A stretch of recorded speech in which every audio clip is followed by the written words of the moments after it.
More than half of all companies globally are family-owned or operated.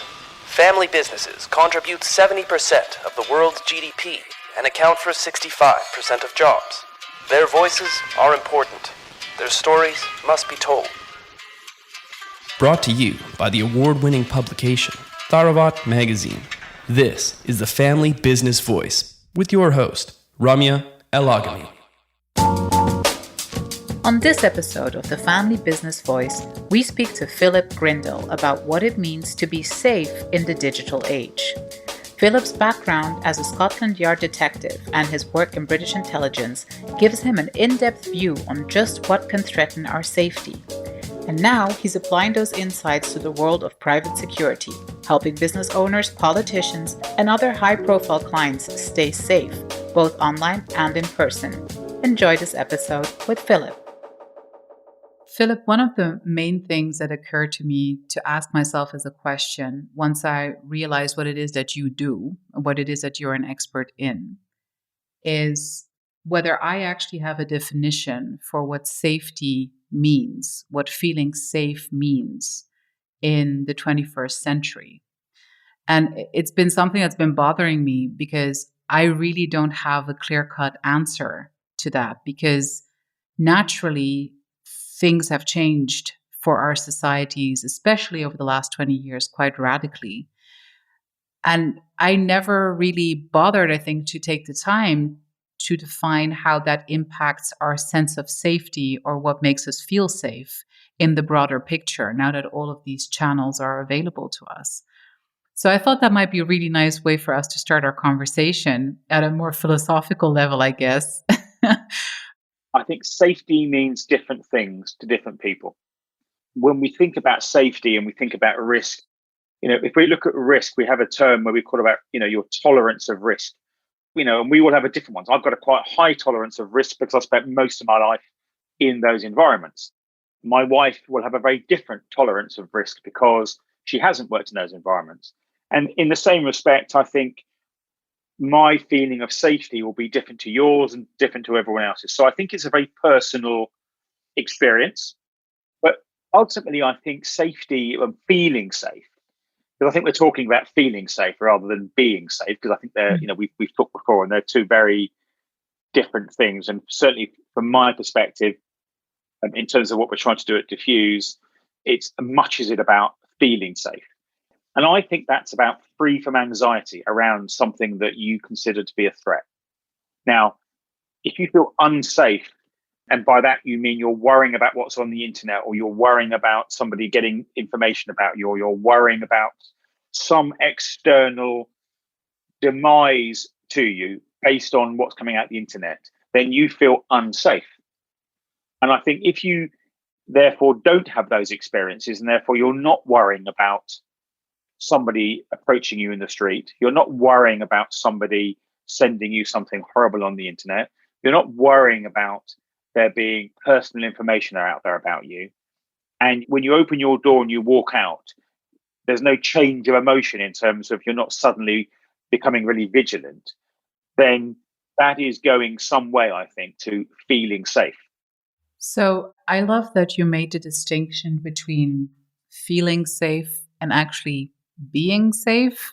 A large part of our discussion today is going to revolve around, is your family business safe? Like, not just on an individual level, but as an organization, are you actually safe? And, if we look at that distinction, say like, okay, so you might feel safe, but you might not be safe as a business, as an organization, as an enterprise. What do you think are the most common weaknesses that you come across that people tend to underestimate in their organizational armor, if you will, to safeguard themselves against cybercrime or any other types of threats? The key difference, I think, that it's probably worth talking about is what we do at Defuse is we're dealing with humans. So when people talk about cyber, they often think, what comes into their mind is technology, and they're thinking about hacking and viruses and all those sort of things. And they are all genuine and real threats, and things that certainly in terms of private offices and organizations are a very significant concern. But if you take a step back from that, at some point, there is a human involved. There's a human at one end who is sending all that sort of stuff or switching it on. And then there's a human at the other end that is allowing it in by either doing something silly, like opening a link that they really know they shouldn't do, or otherwise. And so what we deal with is humans.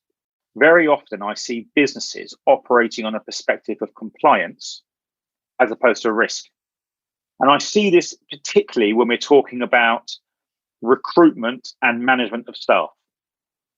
So when people recruit, they go through a due diligence process. And what they're really looking for, if they're honest with themselves, is kind of confirmation of their own decision. They're looking at, does that person's CV and LinkedIn profile and references all match up? Now, very few people will give you a reference or give you the details of a referee, shall we say, that's going to be negative. So, generally speaking, you kind of think, okay, well, what's the value in that, actually? We look at references and we look at that process from a risk assessment perspective. So rather than when this person said they've got a master's degree in X, Y, and Z, have they? We're looking at what threat or risk does this person pose to your organization if successfully recruited? Now, some of that may be something they are not aware of. To recruit a senior executive is an expensive process. And also you're going to pay that individual, a healthy salary and bonuses and what have you. And you're going to entrust into that individual the reputation and success of your organization. So why would you not want to actually know more about that individual? Not what they've told you, but what actually is out there. And even sometimes what they don't know. So we look at it from a perspective of, okay, well, let's look at the relationships this person has. Let's look at the kind of network analysis of who this person is connected to. Because you probably would want to know if actually they're connected to somebody who's a significant competitor of yours. But I think we also need to recognize that people change. People's views change, people's relationships change, people's beliefs and priorities change. So we do, for instance, we do a monitoring process. Now, what we don't do is monitor your social media. We're not looking at all your personal messages and wondering, snooping into your life. But what we are doing is we are making certain set and parameters and certain keywords that if they are mentioned, there's an alert. Not because you're necessarily going to take it down or anything else, but again, it might be that somebody's retweeted. And the individual probably may not even know it's there or may not understand the context based on how that fits into your organization's values. But again, as we're in this era now where reputation is everything, if you are in a family office or if you are in an organization and you make certain comments, they may have a direct impact on the reputation of the family, the organization, and your career. And so I think, we need to be monitoring what's happening at certain levels of the business so that we can be made aware when things change or be made aware when something does happen that may cause us a risk. What's interesting about this is that in a cyber physical world, you're still terming actually that the human is still the greatest source of the threat, which is quite interesting to me because I think we've started talking about these threats more in terms of the technologies but the technologies remain the tools, right? Like to execute these threats or to execute malicious behavior. But let's talk about the role of technology in all of this, really. How do we create a healthy relationship with technology in this context? Well, I think the first thing I'd say is it's neither a friend nor a foe. It's kind of both. And I go back to my point about it depends on people and how people use it. And I'm not saying we shouldn't have compliance. We should have compliance. Absolutely. Governance and compliance are key aspects of any successful organization. And so some of those aspects come into this bit around governance and compliance of how we use technology.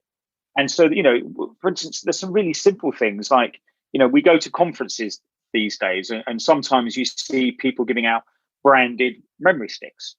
No one should go near them. No one should ever pick up a memory stick and put it in your computer, but people still do. And, people still click onto emails, which are in the junk file. These are all human issues that allow technology to cause us problems. And equally, I'm going through a process myself where I'm moving platforms in terms of who's managing my emails. And I'm relying on humans to help me do that. And you think it'd be really simple, but it's not. Now, I don't have the technological skills nor the time to do it. So we rely on other people to help us in these things. So again, it comes down to humans doing things. But I think we have to have a healthy relationship with technology because, the idea that you don't work with technology is just the fallacy now. We are communicating now because of technology. Everything we do is based on a technological interaction, particularly under the current climate with the pandemic around the world and that have you, where, if we went back, trying to work out now, sort of 25, 30 years, and we had the same pandemic, we wouldn't be communicating with anyone. We'd be writing letters to each other and that would be it. So we have to recognize how important a part that is in our life, and we can't see it as a threat. I think if we see it as a threat, it becomes a threat. It's just something we need to manage. And if everyone, followed all the rules, then technology would pose less of a threat to us because we wouldn't be giving it the opportunities and there wouldn't be the vulnerabilities. So I think, again, it's about those kind of, that is where compliance comes in. The family's reputation is so directly linked with the business's reputation, and it has a huge impact on it. So what do you see more often? Do you see more often that it's actually the behavior of a shareholder that represents a threat to the enterprise itself? Or is it the other way around? People at a certain wealth level get a lot of negative attention and potentially get, blackmailed and threatened and that kind of thing. What scenario crops up the more often, and how do you deal with each one respectively? So I tend to deal with things in a perspective of insider threats and outsider threats. So internal and external threats. And if we're talking about internal threats, and that includes a family member or somebody in the organization of significance whose behavior causes an issue. When we're looking at internal threats, they rarely happen without some sort of grievance or some sort of issue emerging. It's when someone doesn't get the promotion they wanted or the bonus they wanted, or they've been disciplined, or they've lost a deal, or something's happened that's caused them to change their loyalty and their trust to the organization.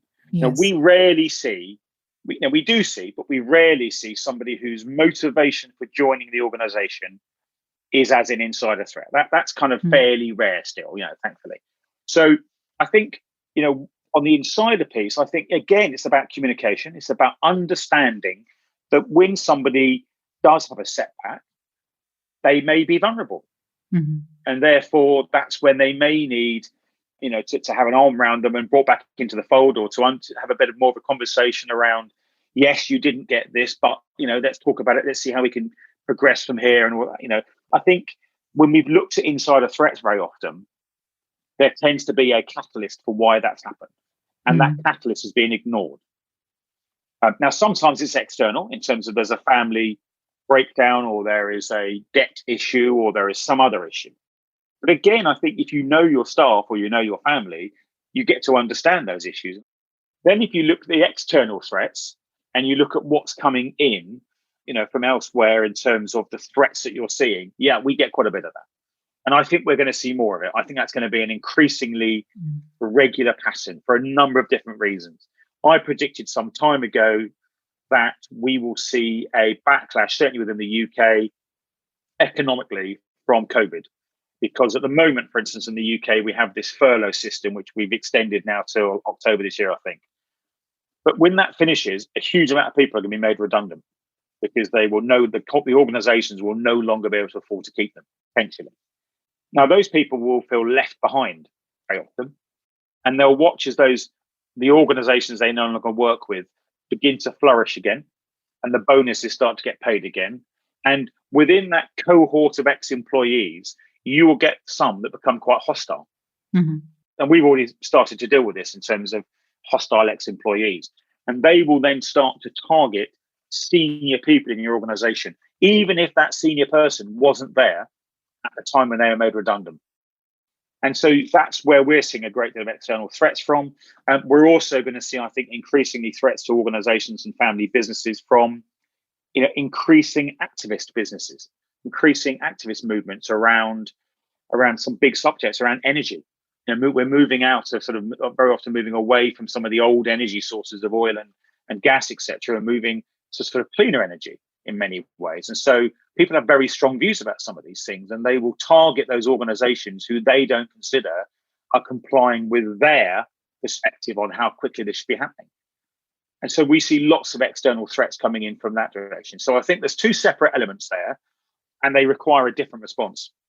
And I think that's also the reality I think that many of us already face. And maybe also that's not being communicated. Because I think, especially when it comes to the external threats, I think the person under threat, or like the, whoever gets threatened or whoever gets picked basically for the threat, there's a sense of it's a very overwhelming situation to deal with, right? Like, so, and I mean, how do you respond?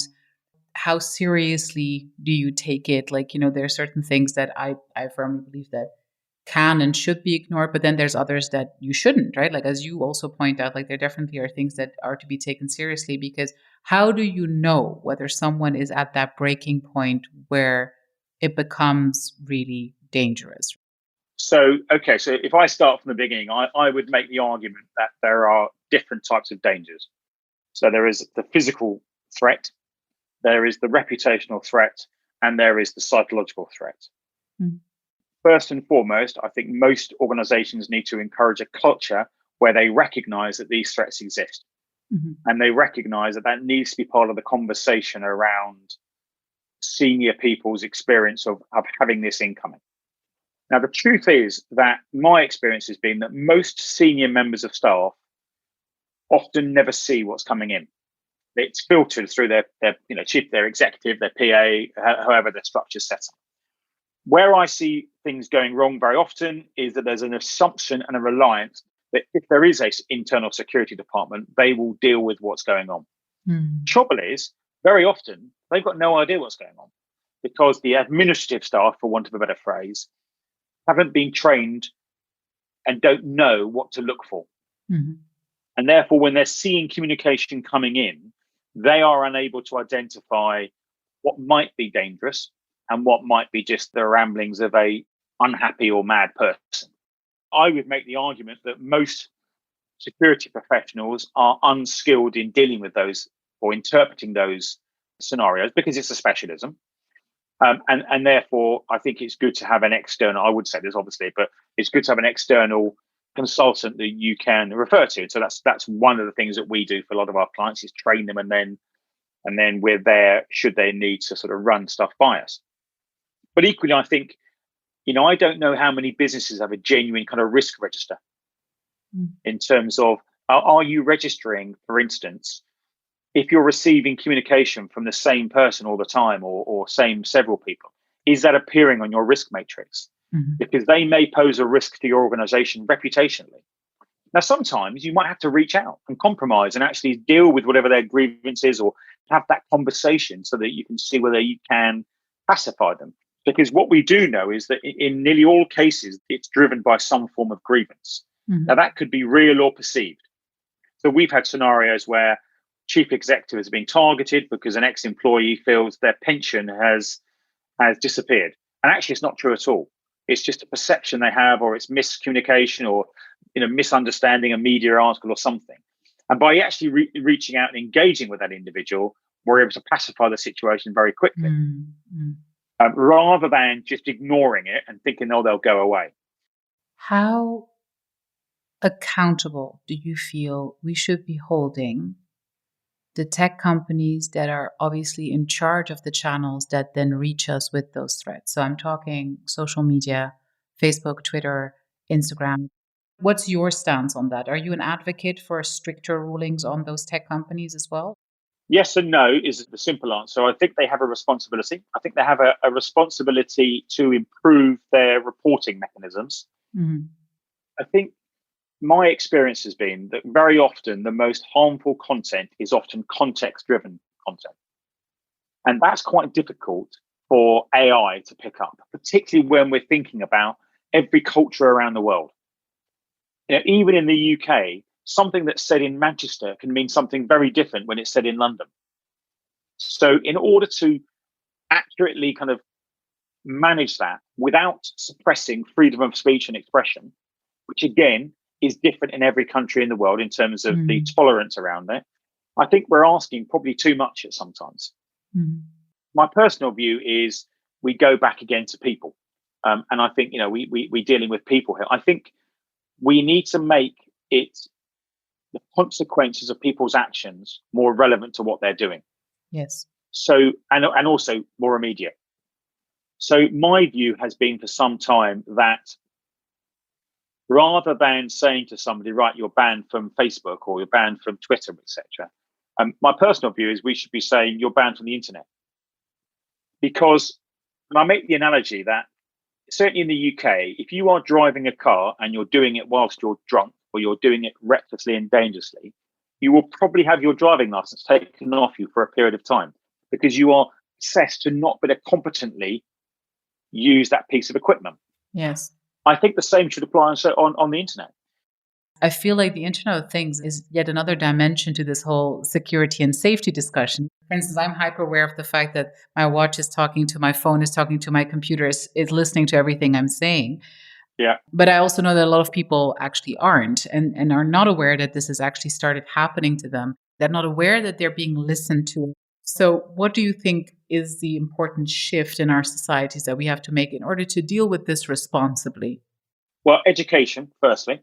I think people need to understand, that we have all these devices increasingly relying on internet. Listen, I have a daily argument with my phone because all of a sudden, my watch rather, all of a sudden I'm chatting and Siri will interrupt and say something, and and I'm like, what's it got to do with you? So I get this whole kind of argument. But what strikes me that when you log on to a new website, it will often not make you change your password. For instance, when you log on, you have to have a new password. Interestingly, certainly in the UK, and I can only speak for the UK at the moment, when you get your broadband issued to you, from whoever you're getting it from, it comes with a set password, and yet nobody ever changes the password. And there's no requirement to change the password. It should be, this is your password for the next 36 hours. You need to change it in the next 36 hours because we don't do that. So I think there's some educational needs around that. There are devices you can use that can minimize your in terms of external hacking into your internet thing. Certainly when in the stalking environment, we've seen a great deal of that where people are now, every bit of stalking I now deal with is cyber stalking. So that's, people don't tend to be looking through people's windows now. They don't need to. They look through the window of their webcam or their TV or something.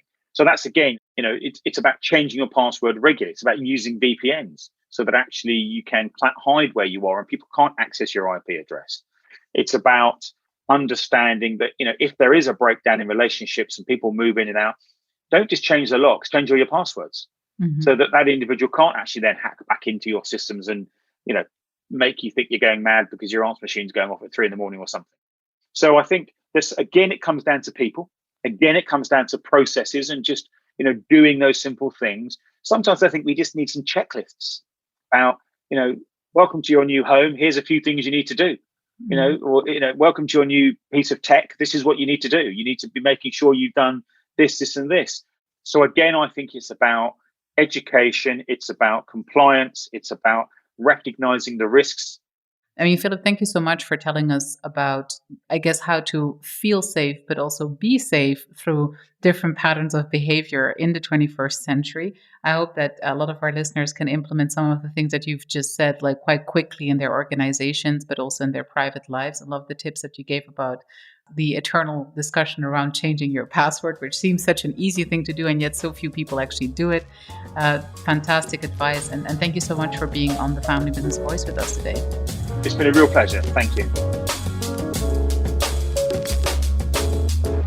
Thank you for listening to the Family Business Voice. Subscribe to our channels now on iTunes, TuneIn, Stitcher, or Spotify to be notified of our weekly episodes.